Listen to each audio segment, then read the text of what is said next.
예, 작년 5월 만취운전으로 사고를 냈던 배우 김세론 씨. 그런데 오늘 1심 선고가 있었습니다. 현장으로 가보겠습니다. 벌금형 선고되셨는데 한 말씀 오늘까지 사실이 아닌 것들에 대해서 어떤 거를 말씀하시는 거예요?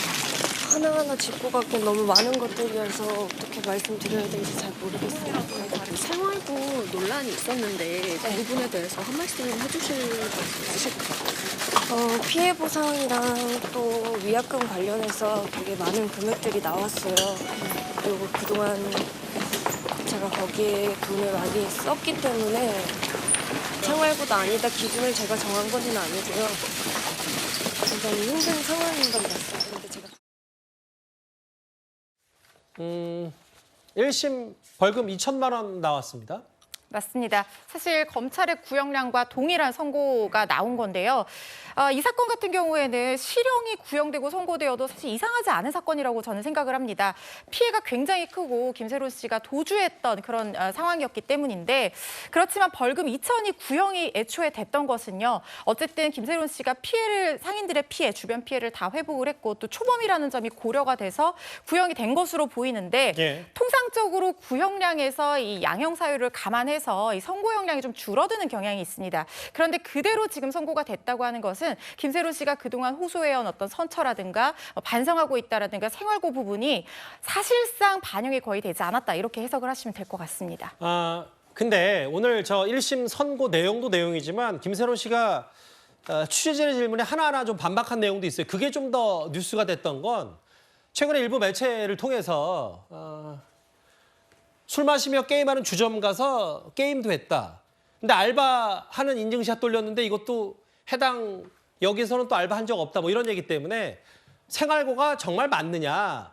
1심 선고 양형 좀 줄이려고 이런 의도적으로 하는 거 아니냐 비판도 있었는데 본인이 오늘 조목조목 반박했더라고요. 그러니까요. 근데 보통 재판에서 저렇게 생활고 호소하는 분들 보면은 정말 기초수급자라든가 이런 생계 자체가 상당히 곤란한 분들이 많거든요.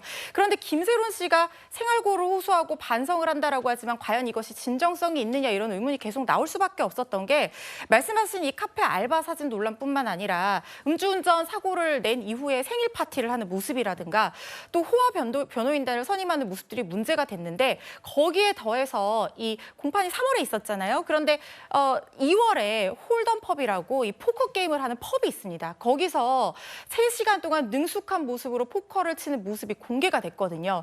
그렇다면은 정말 생활고에 시달리는 사람이 여기에 가서 포커를 칠 돈이 어디서 나왔느냐 이게 이제 논란이 된 건데 예. 김세론 씨 본인은 생활고인 것은 맞고 뭔가 변호인단이 자기가 그걸 생활고 기준을 정한 게 아니라 변호인단이 시켜서 한 일이라는 취지의 그런 답변을 내놨는데 오히려 이것이 더 역풍을 맞는 것 같습니다.